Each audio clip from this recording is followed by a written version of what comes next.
सकट चौथ व्रत संतान की लंबी उम्र के लिए रखा जाता है। तो सभी माताओं को सकट चौथ की व्रत की हार्दिक शुभकामनाएं। इस दिन संकट हरण गणेश जी का पूजन होता है। तो जानते हैं कि पूजा विधि कैसे करनी है और इसका व्रत है का जो शुभ मुहूर्त है वो क्या है।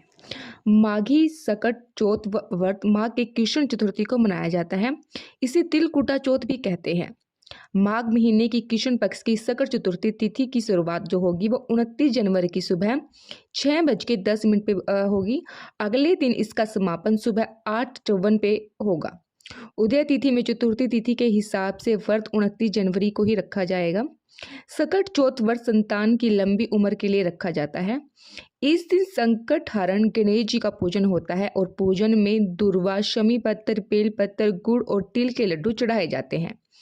यह व्रत संतान के जीवन में विघ्न विधाओं को हरता है, संकटों व दुखों को दूर करने वाला, रिद्धि सिद्धि देने वाला ये व्रत होता है। तो पूजा विधि कैसे करनी है, पूजा आपने वो देख लीजिए। घर के मंदिर में आप घी का दीपक जलावें। संभव हो तो इस दिन व्रत भी जरूर रखें। गणपति भगवान का गंगा जल से अभिषेक करें। भगवान गणेश को पुष्प जरूर अर्पित करें। भगवान गणेश को दुर्वा घास भी अर्पित करें। धार्मिक मान्यताओं के अनुसार दुर्वा घास चढ़ाने से भगवान गणेश बहुत जल्दी प्रसन्न हो जाते हैं। भगवान गणेश जी को सिंदूर जरूर लगाएं। भगवान गणेश जी का ध्यान करें और उनके लिए भोग भी जरूर बनाएं। आप गणेश जी को मोदक या लड्डू का भोग भी लगा सकते हैं। इस व्रत में चांद की पूजा का बहुत ज़्यादा महत्व है। शाम को चांद के अर्घ दे के दर्शन करके उनको अर्घ देने के बाद ही व्रत खोला जाता है। और आपने इसकी कथा भी जरूर पढ़नी है, वो कथा भी हम आपको इस वीडियो के लास्ट में सुनाएंगे। और पूजा की जो सामग्री है वो भी आप देख लीजिए एक बार। भगवान गणेश जी की एक प्रतिमा जरूर होनी चाहिए। लाल कपड़ा जिस पे आप अच्छे से जो पाटा होता है आपका उस पर लाल कपड़ा बिछा कर उस पर गणेश जी की मूर्ति आपने जो भी प्रतिमा है आपके पास वो रखनी है। दुर्वा जरूर चढ़ाइए। जनेऊ, कलश, नारियल, पंचामृत, पंचमेवा, गंगाजल, रोली, मोली। तो ये तो थोड़ी सी सामग्री इस व्रत की, जो इसमें ज़्यादा कुछ आपको करना भी नहीं है। तो सभी माताएं अपने बच्चों के लिए इस व्रत को जरूर रखें। तो अब सुनाते हैं हम आपको संकट चौथ की कथा। प्रत्येक मास में 2 चतुर्थियां होती है। अमावस के बाद आने वाली शुक्ल पक्ष की चतुर्थी को विनायक चतुर्थी तथा पूर्णिमा के बाद आने वाली कृष्ण पक्ष की चतुर्थी को संकट चतुर्थी कहते हैं। नारद पुराण के अनुसार माघ मास की कृष्ण पक्ष की चतुर्थी के व्रत का बहुत ही ज्यादा महत्व है। इस चतुर्थी को माघी चौथ, सकट चौथ या तिल चौथ भी कहा जाता है। गणेश जी की कृपा पाने के लिए वैसे तो कोई भी इस व्रत को कर सकता है, लेकिन अधिकांश सुहागिनी स्त्रियां ही इस व्रत को परिवार की सुख समृद्धि के लिए, अपने बच्चों की लंबी आयु के लिए इस व्रत को रखती हैं।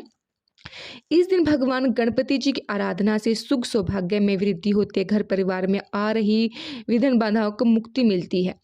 इस दिन श्री गणेश जी की पूजा अर्चना करने से रुके हुए मांगलिक कार्य संपन्न होते हैं। माघ मास की कृष्ण पक्ष की चतुर्थी के दिन चंद्रमा का दर्शन करके, गणेश जी का दर्शन करके पुण्य फल की प्राप्ति होती है। तो धार्मिक मान्यताओं के अनुसार सकट चौथ की यूं तो बहुत सारी कथाएं हैं, लेकिन 2 कथाएं जो बहुत ज्यादा मान्यता हैं वो कथाएं हम आपको सुना रहे हैं।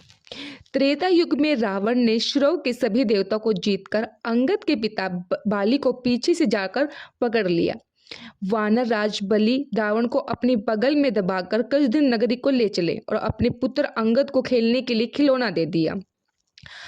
अंगद रावण को खिलौना समझकर रस्सी से बांधकर इधर उधर घुमाते थे। इससे रावण को बहुत कष्ट और दुख प्राप्त हुआ।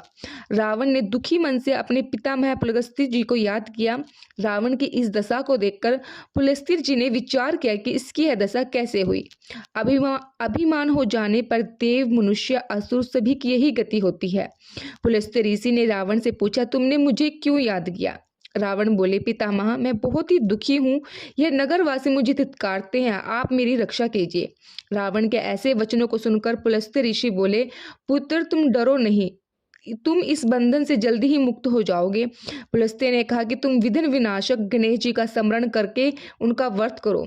पूर्व काल में वृत्रसुर की हत्या से छुटकारा पाने के लिए इंद्र ने इस व्रत को किया था, इसलिए तुम भी इस व्रत को करो। रावण ने भक्ति पूर्वक इसको व्रत को किया और बलि के बंधन से मुक्त होकर पुण्य अपने राज्य को स्थापित कर लिया। तो ये थी एक कथा। जो दूसरी कथा है वो भगवान शिव जी की है और कार्तिकेय और गणेश जी की है।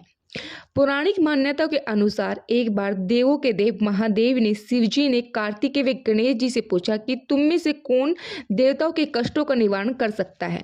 तब कार्तिकेय जी व गणेश जी दोनों ने ही स्वयं को इस कार्य के लिए सक्षम बताया। इस पर भगवान शिव ने कहा कि तुम दोनों में से जो भी सबसे पहले पृथ्वी की परिक्रमा करके आएगा वही देवताओं की मदद करने जाएगा।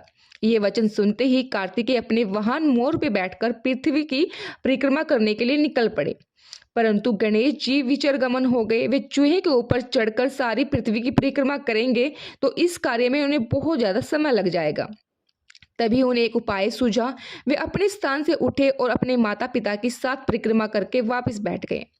परिक्रमा करके लौटने पर कार्तिकेय स्वयं को विजय बताता है। शिवजी ने गणेश जी की पृथ्वी की परिक्रमा न करने का कारण पूछा।